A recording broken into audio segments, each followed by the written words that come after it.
Depuis qu'elle pouvait se souvenir, Anne vivait dans la peur. Chaque jour, sa peau portait de nouvelles marques des châtiments qu'elle subissait. La baguette de son beau-père retombait sur elle comme une sentence inévitable, et chaque coup lui faisait croire qu'elle n'échapperait jamais à cette vie. Personne ne l'écoutait. Personne ne la voyait. Jusqu'à ce qu'il apparaisse. La baguette de Saul fendit l'air avec un sifflement aigu avant d'atteindre les jambes de Lily. Elle contracta ses muscles, mais ne poussa pas de cri. Elle ne criait jamais. Cela ne faisait qu'exacerber encore plus la fureur de Victor. « Tu crois pouvoir me défier ?» La voix du beau-père résonna dans la petite cuisine de la cabane. L'odeur du pain brûlé planait encore dans l'air, raison de la colère actuelle de l'homme. « Réponds-moi quand je te parle. »« Non, monsieur, » murmura Lily, les yeux fixés sur le parquet usé. Elle pouvait sentir la chaleur des marques se former sous le tissu fin de sa robe. 15 ans de vie, et elle ne se souvenait pas d'un seul jour sans douleur. Éléonore, sa mère, observait depuis la porte, les yeux vides comme ceux d'une poupée en porcelaine brisée. Il y avait longtemps qu'elle avait renoncé à intervenir. « Victor, elle doit aller puiser de l'eau dans la rivière avant la tombée du jour », fut tout ce qu'elle dit, d'une voix aussi fragile qu'une feuille d'automne. L'homme souffla, jetant la baguette dans un coin. « Va ! Et ne traîne pas. Il y a des loups dans la forêt ces derniers temps. » Lily saisit le seau en bois et sortit rapidement. L'air frais de septembre caressa son visage comme une bénédiction. Rivierville était un petit village, niché entre des montagnes majestueuses et l'immense forêt de bois de l'ombre. Les habitants vivaient simplement, certains étaient agriculteurs, d'autres travaillaient à la scierie ou dans la petite usine de tissus. Personne ne remettait en question les ecchymoses occasionnelles sur la popale de Lily, ni sa tendance à se recroqueviller lorsque quelqu'un élevait la voix. Dans les petites communautés, les secrets restaient enfouis comme des graines que nul ne souhaitait voir germer. Le chemin menant à la rivière serpentait le long de la lisière de bois de l'ombre. Au fur et à mesure que Lily s'éloignait des dernières maisons, ses pas devenaient plus légers. Ici, loin des yeux vigilants de Victor, elle pouvait respirer. Elle pouvait exister. Elle s'assit au bord de la rivière, observant l'eau cristalline glisser sur les pierres lisses. Elle releva la manche de sa robe et examina les marques fraîches sur son bras à des lignes rouges qui deviendraient bientôt violettes, puis jaunâtres, avant de disparaître temporairement. Jusqu'à la prochaine erreur. Jusqu'au prochain châtiment. Combien de temps encore ? Murmura-t-elle à la rivière, comme elle le faisait souvent. L'eau ne répondait jamais, mais entendre sa propre voix forte et claire, et non un chuchotement apeuré, la réconfortait. Un mouvement parmi les arbres attira son attention. Lily se figea. Les histoires de loups dans Bois de l'Ombre n'étaient pas de simples contes. Les villageois parlaient d'une meute ancestrale qui habitait le cœur de la forêt depuis des générations.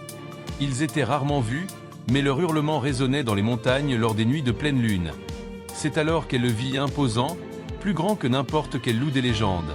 Son pelage était argenté avec des taches d'un gris plus profond, presque noir aux extrémités, comme s'il avait été tissé de fils de clair de lune et d'ombre. Mais ce furent ses yeux qui captivèrent Lily à un ambre liquide, brillant d'une intelligence qui semblait presque humaine. Le loup n'avança pas, se contentant de l'observer depuis la lisière de la forêt, tel un gardien silencieux. Étonnamment, Lily ne ressentit aucune peur. Au contraire, une sensation de calme l'envahit. « Toi aussi, tu es seul ?» demanda-t-elle doucement. L'animal inclina la tête, comme s'il réfléchissait à sa question. Puis, aussi silencieusement qu'il était apparu, il se retira dans les profondeurs de la forêt. Lily remplit le seau et se leva, mais avant de retourner au village, elle jeta un dernier regard à l'endroit où le loup s'était trouvé. Pour la première fois depuis des années, elle sentit quelque chose de différent grandir en elle. Ce n'était pas de l'espoir, ce sentiment avait été battu hors d'elle depuis longtemps. C'était quelque chose de plus primitif. Quelque chose comme de la reconnaissance. En rentrant chez elle, les cris de Victor se faisaient entendre au loin. Il avait de nouveaux buts. Elle cacha le seau d'eau dans les buissons et, au lieu d'entrer, fit demi-tour et courut. Ses pieds la menèrent instinctivement vers Bois de l'Ombre. La forêt était différente la nuit. Des sons indistincts résonnaient parmi les troncs centenaires, et la lumière de la lune créait des ombres fantomatiques qui semblaient danser au gré du vent. Toute personne sensée aurait eu peur, mais pour Lily, le cœur de Bois de l'Ombre était plus accueillant que sa propre maison. Elle connaissait un lieu spécial, une petite clairière dominée par une grande pierre plate, assez vaste pour s'asseoir, entourée d'un cercle d'arbres si anciens que leur tronc nécessiterait 3 hommes bras dessus bras dessous pour les enlacer. Les villageois évitaient cet endroit, affirmant qu'il était sacré pour les anciens qui y avaient vécu bien avant la fondation de Rivierville. Lily se laissa tomber sur la pierre, les larmes brisant enfin la barrière qu'elle avait maintenue toute la journée. Son corps tremblait sous les sanglots refoulés depuis si longtemps qu'ils explosaient maintenant comme une tempête. « Pourquoi personne ne m'aide » chuchota-t-elle entre ses sanglots. « Pourquoi personne ne voit ?» Une branche se brisa à sa droite. Lily releva brusquement la tête, essuyant ses larmes avec le dos de ses mains. Les yeux ambrés apparurent d'abord, flottant dans l'obscurité telles des lanternes vivantes, suivis du corps majestueux du loup argenté. Cette fois, il s'approcha. Chaque pas était mesuré, ses yeux ne quittant jamais les siens, comme s'il demandait la permission à chaque mouvement. Il s'arrêta à environ 2 mètres de distance, s'asseyant sur ses pattes arrière, l'observant avec une intensité troublante. « Tu m'as suivi » demanda Lily, d'une voix plus ferme qu'elle ne s'y attendait. Le loup baissa légèrement la tête, dans un geste qui semblait presque une confirmation. « Je n'ai pas de nourriture à te donner » continua-t-elle, étrangement à l'aise en conversant avec l'animal. Le loup souffla doucement, comme si l'idée lui paraissait absurde. Lily rit, un son qui la surprit elle-même. Elle ne se souvenait plus de la dernière fois où elle avait ri. « Tu es étrange pour un loup » commenta-t-elle. « Tu ne devrais pas être avec ta meute ? Ou chasser ?» En réponse, l'animal se rapprocha, réduisant la distance entre eux. Lentement, il s'allongea à quelques pas d'elle, le corps détendu, mais les yeux toujours vigilants.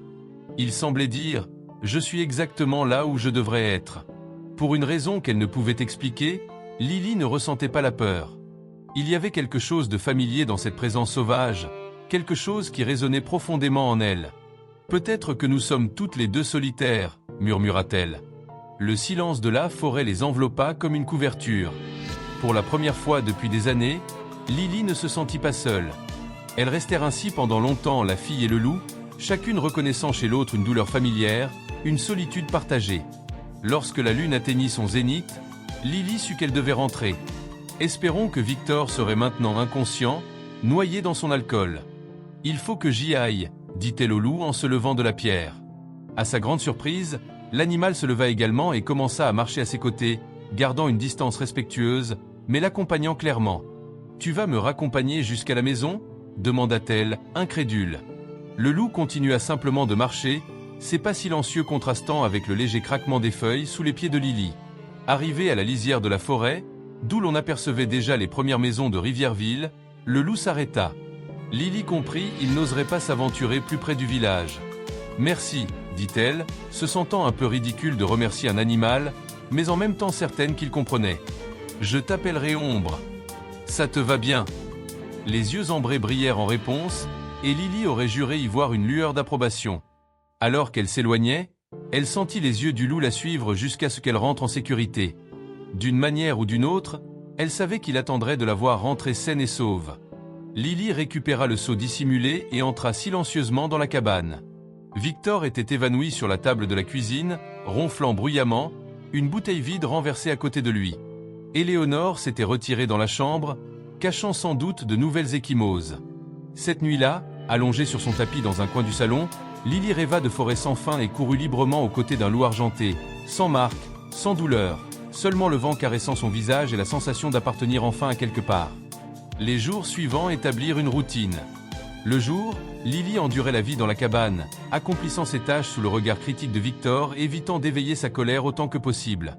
Mais au crépuscule, lorsqu'elle allait chercher de l'eau ou ramasser du bois, Ombre apparaissait à la lisière de la forêt, comme s'il savait exactement quand elle serait là. Durant ces nuits de désespoir le plus profond, lorsque les châtiments avaient été particulièrement sévères, elle s'éclipsait vers la clairière dans la forêt.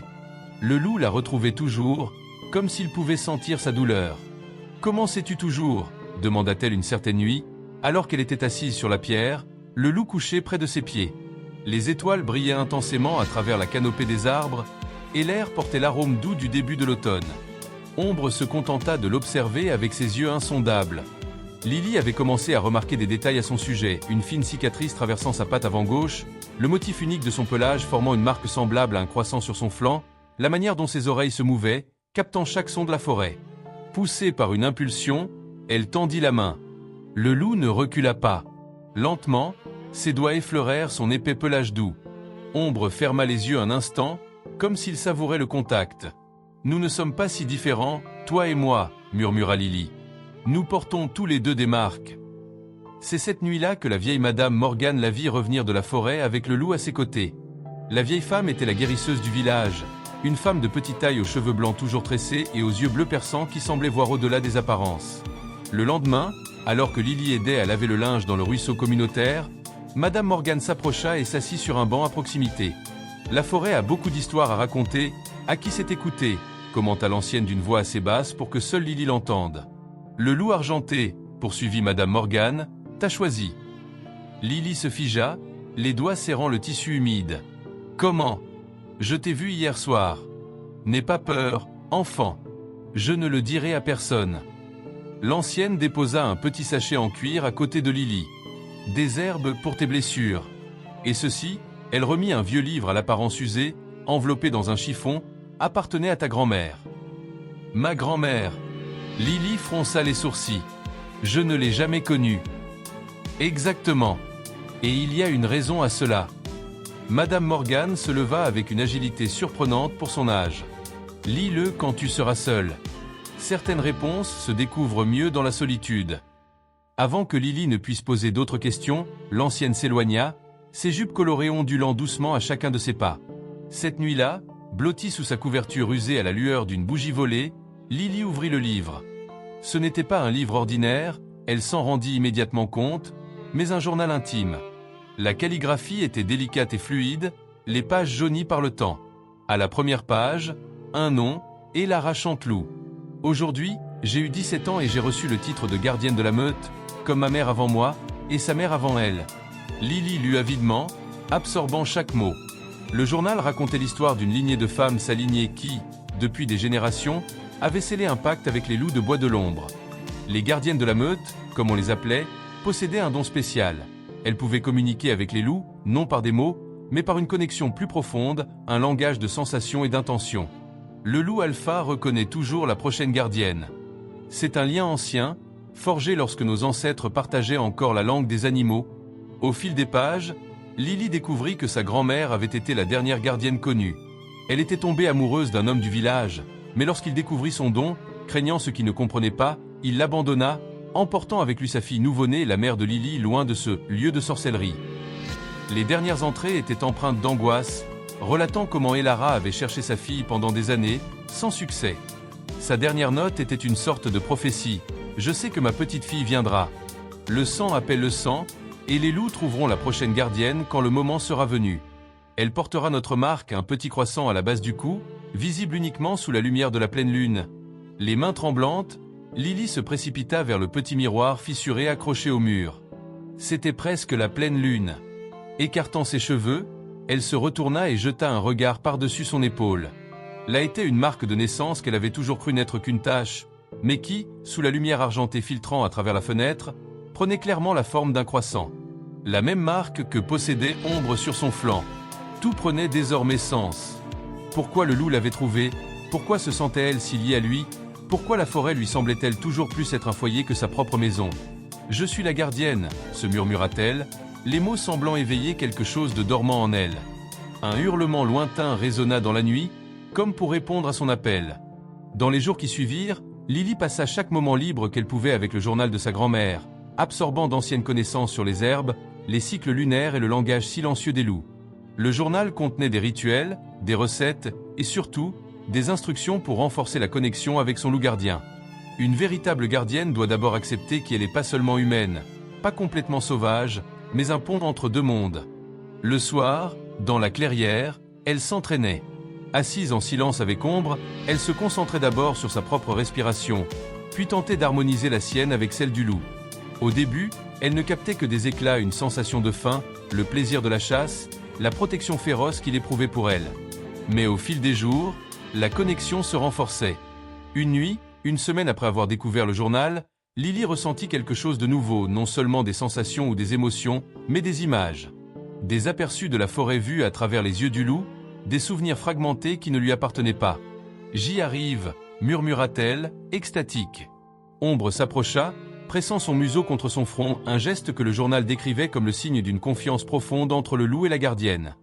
Dans le village, la situation se dégradait. Victor avait perdu son emploi à la scierie à cause de son ivresse constante. Avec moins d'argent qui entrait, son tempérament devenait plus explosif. Éléonore, toujours fragile, se renfermait de plus en plus sur elle-même, laissant Lily encore plus vulnérable. C'est Madame Morgan qui vint à son secours, offrant à Lily un emploi d'assistante dans sa cabane, où elle soignait les malades du village et préparait des remèdes. Cet arrangement donnait à Lily une raison légitime de passer des heures loin de la maison et plus important encore, lui permettait d'en apprendre davantage sur les herbes et les cures mentionnées dans le journal de sa grand-mère. « Ta grand-mère Elara était la meilleure apprentie que j'ai jamais eue », commenta Madame Morgan un jour, alors qu'elle apprenait à Lily à préparer une infusion contre la douleur. Ses mains avaient le toucher de la guérison, tout comme les tiennes. « Vous la connaissiez bien ?» demanda Lily, anxieuse. Les yeux de la vieille se radoucirent, emplis de souvenirs. « Nous étions amis depuis l'enfance. J'ai été profondément attristé de la voir dépérir après que sa fille eût été emportée. Pourquoi le père de ma mère l'a-t-il emportée ? Par peur, soupira Madame Morgan profondément. La peur pousse de bonnes personnes à commettre des actes terribles. Il craignait les dons d'Elara, sa connexion avec les loups. Quand le village traversa une période difficile, récolte ratée, maladie, certains commencèrent à murmurer que c'était à cause de cette connexion antinaturelle. Lily absorba ces informations le cœur lourd. Et ma mère ? Elle sait tout cela ? Éléonore n'était qu'un bébé lorsqu'elle fut emportée. Elle a grandi loin d'ici, sans connaître son héritage. Lorsqu'elle est revenue des années plus tard, mariée à cet homme, elle ne m'a pas reconnu, ni reconnu cet endroit. La connexion avait été complètement rompue. Cela expliquait pourquoi sa mère semblait si déracinée, si facilement manipulée par Victor. Elle avait été séparée non seulement de sa mère, mais de toute son histoire. Et Victor ? Il sait cela ? Cet homme ne connaît que le langage de la violence et du contrôle, répondit fermement Madame Morgan. Mais fais attention, enfant. Il a observé tes sorties dans la forêt. Les gens parlent, et les rumeurs finissent par lui parvenir. L'avertissement mit Lily sur ses gardes. Cet après-midi-là, en rentrant chez elle, elle sentit le regard de Victor la suivre avec une nouvelle intensité, calculateur et froid. « Où est-ce que tu te promènes dans la forêt, petite ?» demanda-t-il pendant le dîner, sa voix trompeusement calme. « Je vais chercher des herbes pour Madame Morgan, » répondit Lily, évitant son regard. « Menteuse, siffla-t-il. Les chasseurs t'ont vu. On dit que tu parles au loup, qu'un loup argenté te suit comme un animal de compagnie. » Il frappa du poing sur la table, faisant trembler les assiettes. « Aucune aberration ne vivra sous mon toit. » Éléonore pâlit, les yeux écarquillés par une reconnaissance lointaine, comme si un souvenir très ancien tentait d'émerger. « Je ne sais pas de quoi tu parles, » insista Lily, le cœur battant la chamade. Victor se leva, sa silhouette projetant une ombre menaçante. « Ce soir, tu restes enfermé. Demain, je découvrirai ce qui se passe dans cette forêt. » Il la traîna par le bras jusqu'à sa petite chambre, la poussant à l'intérieur et verrouillant la porte de l'extérieur. Lily entendit le bruit de la clé tourner dans la serrure, puis les pas lourds s'éloigner. À travers la minuscule fenêtre, elle vit la lune se lever à l'horizon, ce serait une pleine lune ce soir. La nuit où, selon le journal, le lien entre la gardienne et le loup atteignait son apogée. Comme pour répondre à un appel silencieux, un hurlement solitaire émana de la forêt. Lily ferma les yeux, se concentrant comme elle avait pratiqué, projetant non seulement des sensations, mais aussi des pensées. « Je suis prisonnière. Il sait pour toi. Je crains ce qui pourrait arriver demain. » La réponse ne vint pas sous forme de mots, mais comme une série d'images et de sensations, la clairière dans la forêt, la sensation d'urgence, et quelque chose de plus, une présence ancienne, plus grande qu'ombre, plus grande que la forêt elle-même. Le conseil des arbres, comprit Lily, se rappelant un passage du journal. Les ancêtres de la meute et les anciennes gardiennes l'appelaient. Il était tard dans la nuit lorsque Lily entendit des grattements à sa fenêtre. Là était ombre, les yeux ambrés brillants dans l'obscurité. Le loup avait apporté quelque chose dans sa gueule, une petite clé en fer, identique à celle que Victor avait utilisée pour verrouiller la porte. « Comment as-tu » murmura Lily, émerveillée. Les images déferlèrent dans son esprit, Madame Morgan remettant la clé de secours au loup, un secret que la guérisseuse gardait par précaution. Les doigts tremblants, Lily ouvrit la fenêtre juste assez pour attraper la clé. Se déplaçant silencieusement, elle déverrouilla la porte et se glissa hors de la chambre. La cabane était silencieuse, à l'exception des ronflements de Victor provenant de la chambre principale. Elle hésita brièvement sur le seuil. Fuir signifierait abandonner sa mère, mais rester pourrait être encore plus dangereux maintenant que Victor soupçonnait sa connexion avec les loups. Il ne permettrait jamais qu'elle continue, il détruirait ce nouveau but qu'elle avait trouvé. Je dois y aller, mais je reviendrai pour elle, se promit elle. La lumière de la plaine lune illuminait le chemin comme en plein jour lorsque Lily suivit Ombre dans Bois de l'Ombre.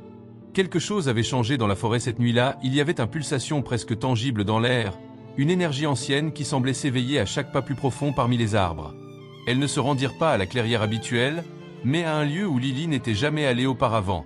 Au cœur le plus profond de la forêt, un cercle parfait de chênes ancestraux s'élevait, leurs cimes entrelacées formant une cathédrale naturelle. Au centre, une haute pierre plate, semblable à un autel, brillait sous la lumière de la lune comme si elle contenait des fragments d'étoiles. En entrant dans la clairière, le cœur de Lily s'accéléra. Elle n'était pas seule. Des ombres se mouvaient entre les arbres, des dizaines de loups, de toutes tailles et couleurs, émergeant silencieusement de la sous-bois. Une meute entière, rassemblée en un demi-cercle solennel. Et alors, à sa grande surprise, des silhouettes humaines apparurent également de l'autre côté de la clairière. Madame Morgan était là, accompagnée de 3 autres femmes âgées que Lily reconnaissait vaguement du village, toutes vêtues de manteaux simples brodés de feuilles et de lune. « Bienvenue, Lily Chanteloup », déclara Madame Morgan, utilisant un nom de famille que Lily n'avait jamais entendu, mais qu'elle reconnut immédiatement comme lui appartenant de droit. Le Conseil des arbres se réunit ce soir pour reconnaître la nouvelle gardienne. « Mais je ne comprends pas », dit Lily, confuse.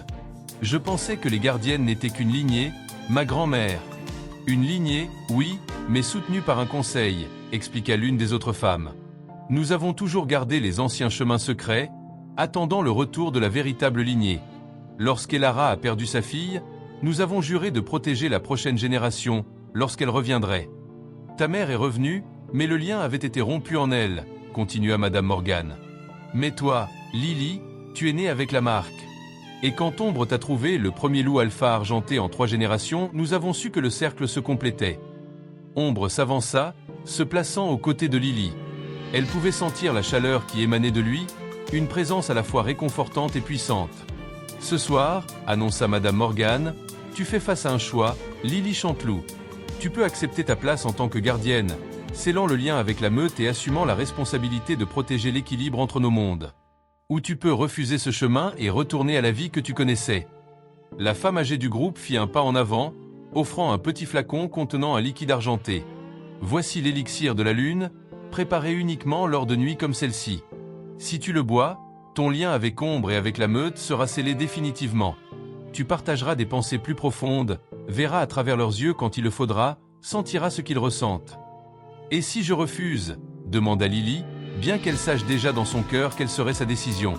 Alors le lien déjà en formation s'évanouira progressivement. Ombre retournera vers la meute, et toi, vers le monde des humains, avec seulement des souvenirs nébuleux de ce qui aurait pu être.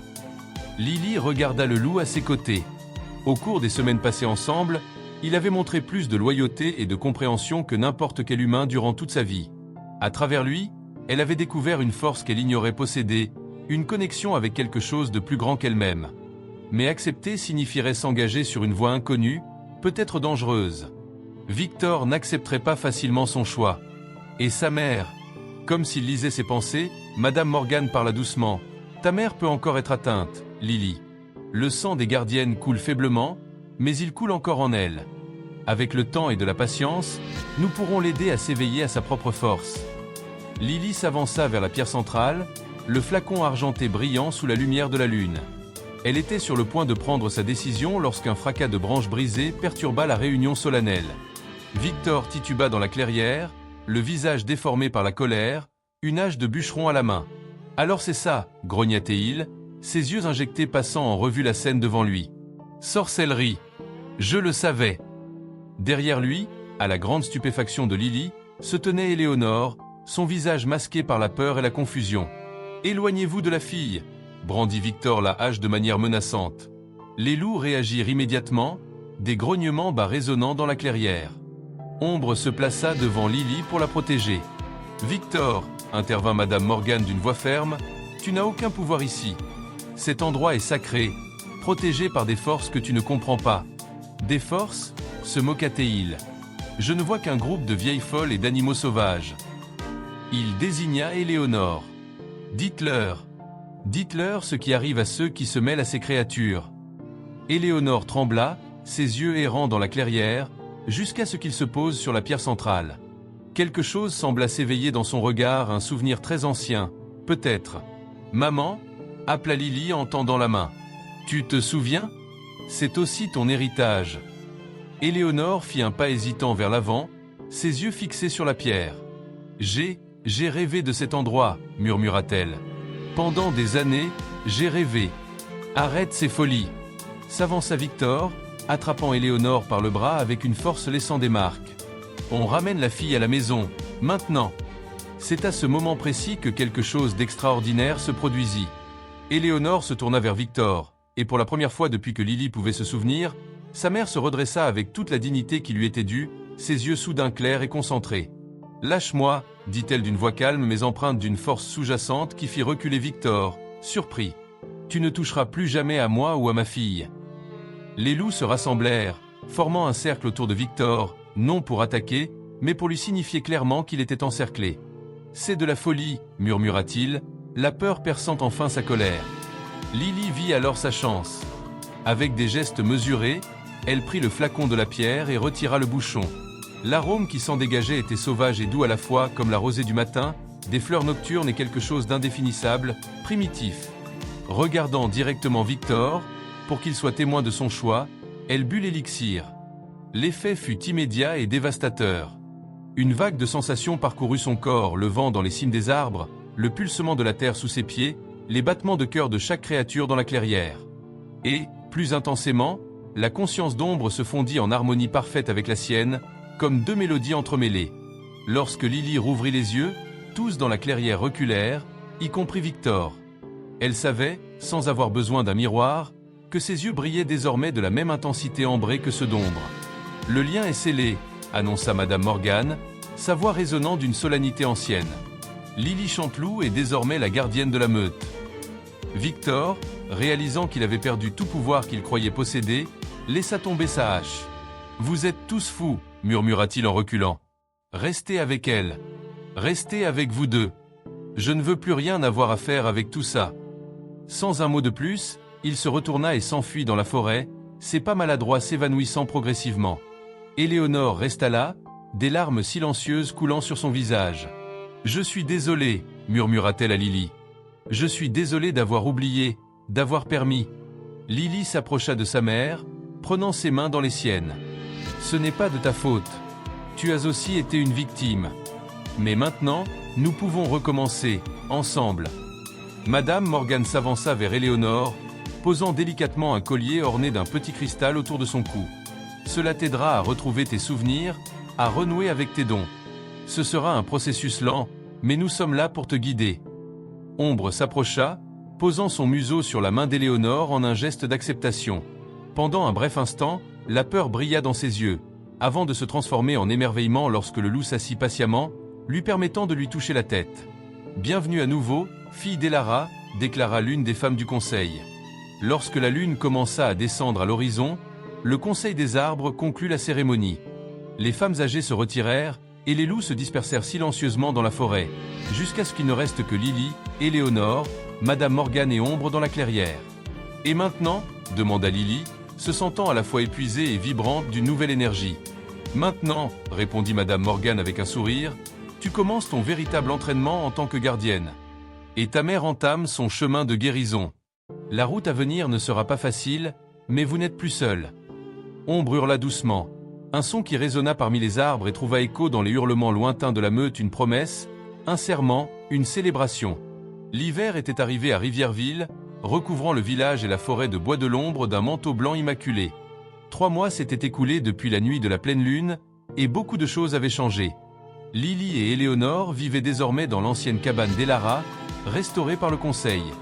Située en lisière de la forêt, la cabane offrait l'équilibre parfait, suffisamment proche du village pour ne pas être isolée, mais assez près de bois de l'ombre pour que Lily puisse remplir ses devoirs de gardienne. Victor avait quitté Rivierville quelques jours après l'incident dans la forêt. Les rumeurs disaient qu'il était parti pour une grande ville au sud, où l'alcool était moins cher et les souvenirs moins hantants. Personne ne s'est soucié de son départ. Ce matin-là, Lily regardait par la fenêtre de la cuisine tandis qu'Éléonore arpentait le petit jardin d'hiver, prenant soin des quelques plantes résistantes à la neige. Sa mère traversait encore des journées difficiles, des moments où la peur revenait, la faisant se recroqueviller au moindre son plus fort, mais la transformation était indéniable. Sous la direction de Madame Morgan, Éléonore redécouvrait peu à peu des fragments de son héritage. Bien que son lien avec les loups ne soit jamais aussi fort que celui de Lily ou celui qu'avait connu sa propre mère, elle avait développé une affinité remarquable avec les plantes médicinales. Les villageois consultaient désormais les remèdes de Madame Éléonore pour une variété de maux. Un grattement familier à la porte arrière attira l'attention de Lily. Ombre entra lorsque celle-ci ouvrit, secouant des flocons de neige de son pelage. Grâce à leur lien, elle pouvait sentir sa satisfaction mêlée d'une pointe d'inquiétude. « Qu'est-ce qui se passe ?» demanda-t-elle en s'agenouillant pour se mettre au niveau du loup. Des images affluèrent dans son esprit, un cerf blessé dans la partie nord de la forêt, pris dans un piège illégal. Lily soupira. Malgré le nouveau respect que la majorité des villageois témoignaient envers la forêt et ses habitants, il y avait encore ceux qui défiaient les anciennes traditions. « J'y vais immédiatement », dit-elle, attrapant son manteau doublé et sa besace contenant des fournitures de soins. Éléonore entra, apportant avec elle l'arôme du romarin et du thym. « Un autre animal blessé ?» demanda-t-elle, remarquant l'expression de Lily. « Oui. Cette fois, c'est un cerf. Tu seras à l'aise seule ?» Un sourire serein effleura les lèvres d'Éléonore. « Je ne suis plus seule, ma chérie. Nous ne le serons jamais plus. » C'était vrai. En plus du lien renouvelé entre mère et fille, elle faisait désormais partie d'une communauté plus vaste, le conseil, la meute et les villageois qui avaient accepté la nouvelle gardienne parmi eux. Lily embrassa brièvement sa mère avant de suivre Ombre dans la forêt. L'hiver avait transformé Bois de l'Ombre en un royaume de cristal, des branches recouvertes de givre scintillaient au soleil, et chaque pas dans la neige laissait une histoire à déchiffrer par ceux qui connaissaient les signes. Alors qu'elle marchait, Lily réfléchissait à quel point sa vie avait changé. Les cicatrices laissées par Victor avaient longtemps disparu de sa peau, remplacées par d'autres marques bien différentes, de petites éraflures dues aux travaux avec des herbes épineuses, une légère brûlure d'un feu rituel, la marque rituelle que le conseil avait peinte sur son poignet avec une teinture permanente extraite des bails de la forêt, symbolisant son statut de gardienne. Plus important encore, les cicatrices intérieures étaient en train de guérir. La peur constante qui avait été sa compagne pendant des années avait été remplacée par un sentiment de but et d'appartenance. Elles trouvèrent le cerf exactement à l'endroit indiqué par Ombre, un jeune mâle, son pelage brun-roux contrastant avec la neige, une patte arrière prise dans un cruel piège métallique. L'animal était épuisé, mais luttait encore faiblement lorsqu'il vit leur approche. « Calme, mon ami », murmura Lily, projetant des sensations de paix et de sécurité non seulement avec sa voix, mais avec son esprit, utilisant les techniques qu'elle avait apprises. Le cerf cessa de lutter, ses grands yeux sombres fixés sur les siens. Ce n'était pas le même type de communication qu'elle entretenait avec Ombre, plutôt des impressions et des intentions que des pensées claires, mais cela suffisait. Avec des gestes calmes et mesurés, Lily s'approcha, permettant à l'animal de sentir son odeur, de s'habituer à sa présence. Ombre resta à une distance respectueuse, mais vigilant, garantissant qu'aucun prédateur ne profite de la vulnérabilité du cerf blessé. Dégager le cerf du piège nécessita force et précision. Lily utilisa un levier qu'elle gardait dans sa besace pour forcer les mâchoires métalliques à s'ouvrir, tout en parlant doucement à l'animal. Lorsqu'elle y parvint enfin, le cerf tenta de se lever. Pour retomber aussitôt, sa patte était gravement blessée. « Tu as besoin de soins avant de pouvoir rejoindre ta famille », dit Lily à l'animal, préparant une compresse d'herbe pour nettoyer et traiter la blessure. Elle travailla méthodiquement, appliquant d'abord une pommade anesthésiante, puis nettoyant la plaie et enfin la bandant avec des pansements imbibés d'essence curative. Pendant tout le processus, le cerf resta étonnamment calme, comme s'il comprenait qu'elle l'aidait. Lorsqu'elle eut terminé, Lily s'assit dans la neige à côté de l'animal. « Tu as besoin de te reposer avant d'essayer de marcher », expliqua-t-elle. « Je resterai avec toi un moment. » 1 heure s'écoula pendant qu'elle veillait, Ombre sortant de temps à autre pour patrouiller le périmètre avant de revenir. Finalement, le cerf se mit à bouger, testant prudemment sa patte blessée. Il parvint à supporter un peu de poids, quoique avec un évident inconfort. L'animal se redressa complètement, titubant légèrement avant de retrouver son équilibre. Il regarda Lily longuement, inclinant la tête dans un geste qui semblait presque un remerciement, avant de s'éloigner lentement vers le cœur de la forêt. « Un ami de plus », sourit Lily à Ombre, qui revint avec une impression d'approbation partagée par leur lien. En rassemblant ses affaires, Lily remarqua quelque chose à moitié enseveli dans la neige, là où se trouvait le piège, un petit symbole sculpté dans le bois, marquant le piège comme propriété de quelqu'un. « Thomaride », murmura-t-elle, reconnaissant la marque. L'un des rares villageois qui résistaient encore au changement, qui voyait encore la forêt non pas comme une ressource à exploiter, mais comme un partenaire à respecter. À travers leurs liens, Elle ressentit l'irritation d'Ombre, reflétant la sienne. Une autre conversation difficile s'annonçait. Mais cela faisait partie d'être gardienne non seulement soignée et protégée, mais aussi éduquée, persuadée, transformée. « Allons-y », dit-elle au loup. « Nous avons encore du travail. » De retour au village, le soleil commençait déjà sa descente prématurée d'hiver. Lily apporta le piège confisqué directement à la petite maison qui servait de mairie à Rivierville, où se réunissait le conseil municipal. Le maire Collins, un homme pragmatique mais juste, écouta attentivement son récit. « Je vais parler à Reed à nouveau », promit-il en se grattant la barbe grisonnante. Les nouvelles lois sur la chasse et les pièges ont été adoptées par un vote équitable. Il doit les respecter comme tout le monde. « Merci », acquiesça Lily. Les nouvelles réglementations avaient été l'une de ses premières réussites en tant que gardienne, établissant des zones d'interdiction de chasse pendant la saison de reproduction, interdisant les pièges cruels et mettant en place des pratiques durables afin que le village et la forêt puissent prospérer en harmonie. En sortant de la mairie, elle remarqua un petit groupe d'enfants observant Ombre avec fascination, à une distance respectueuse. Le loup, habitué à l'attention, restait assis patiemment dans la neige. « Est-ce qu'il mord, mademoiselle Chanteloup ?» demanda une petite fille, les yeux écarquillés d'un mélange de peur et d'admiration. Lily sourit, s'approchant du groupe. Il ne mord que lorsqu'il doit se protéger ou protéger ceux qu'il aime. Comme nous tous, n'est-ce pas? Est-ce que je peux le toucher? Demanda timidement la fillette. Après avoir vérifié avec Ombre via leur lien et reçu son approbation, Lily fit un geste pour inviter l'enfant à s'approcher. Viens doucement, avec la main tendue pour qu'il puisse sentir ton odeur d'abord. La fillette suivit les instructions, ses petits pas précautionneux dans la neige. Lorsqu'Ombre toucha doucement son museau à la main de l'enfant, un sourire de pure joie illumina son visage. « Il m'a aimé. »« Bien sûr, » répondit Lily. « Les loups sont d'excellents juges de caractère. » Bientôt, d'autres enfants s'approchèrent, chacun attendant son tour pour une brève interaction avec le loup argenté. Lily observa avec fierté la patience infinie d'Ombre, permettant à chaque enfant de vivre son moment spécial. « Tu ne m'as jamais dit que tu aimais autant les enfants, » pensa-t-elle intérieurement. La réponse vint sous la forme d'un sentiment de joie, accompagné de l'image de loup nouveau-né jouant une pure joie, la curiosité, la promesse de l'avenir. Lorsque les mères commencèrent à appeler les enfants pour le dîner, le groupe se dispersa en promettant de revenir le lendemain. L'une des mères s'approcha de Lily. « Merci, dit-elle. Ma Sophie avait des cauchemars à propos des loups. Maintenant, elle veut devenir gardienne en grandissant. » Lily sentit une vague d'émotion. Peut-être pourra-t-elle venir me voir un jour, apprendre un peu sur les herbes et la forêt. Elle adorerait cela, sourit la femme avant de s'éloigner, conduisant sa fille toute excitée chez elle. Le ciel commençait à s'assombrir lorsque Lily et Ombre reprirent finalement le chemin du retour. Des lumières dorées brillaient aux fenêtres des cabanes, et l'odeur du pain frais et des ragoûts imprégnait l'air glacé. La cabane de Lily et Éléonore n'était guère moins accueillante. À leur arrivée, elles trouvèrent la table dressée pour le dîner et Éléonore ajoutant la touche finale à un riche ragoût de légumes et d'herbes.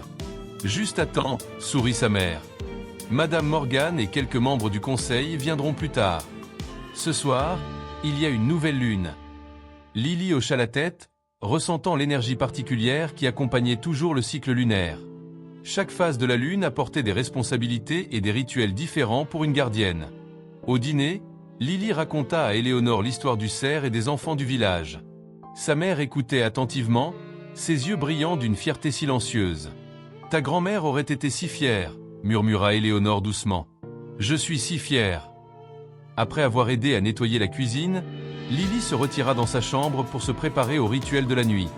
Sur une simple commode en bois reposait le journal de sa grand-mère Elara, désormais accompagné d'un second volume, son propre journal, dans lequel elle consignait ses expériences en tant que nouvelle gardienne. Elle s'installa à une petite table près de la fenêtre, trempa sa plume dans l'encrier et ouvrit le journal à la page blanche suivante. Un instant, elle contempla la forêt enneigée visible à travers le vitrage, les étoiles commençant à percer le ciel nocturne. « Cher journal », écrivit-elle, « aujourd'hui, j'ai sauvé un cerf d'un piège. Cela peut sembler un petit geste, mais chaque vie dans la forêt est reliée à toutes les autres d'une manière que nous commençons tout juste à comprendre. » Tandis qu'elle écrivait, Ombre se reposait confortablement sur le tapis à côté de son lit. Grâce à leur lien, elle ressentait sa satisfaction, sa vigilance constante, et quelque chose de plus, un sentiment de but partagé et accompli. Dehors, la nouvelle lune montait dans un ciel de velours noir, invisible aux yeux ordinaires, mais ressenti profondément par ceux qui étaient connectés aux rythmes anciens de la Terre.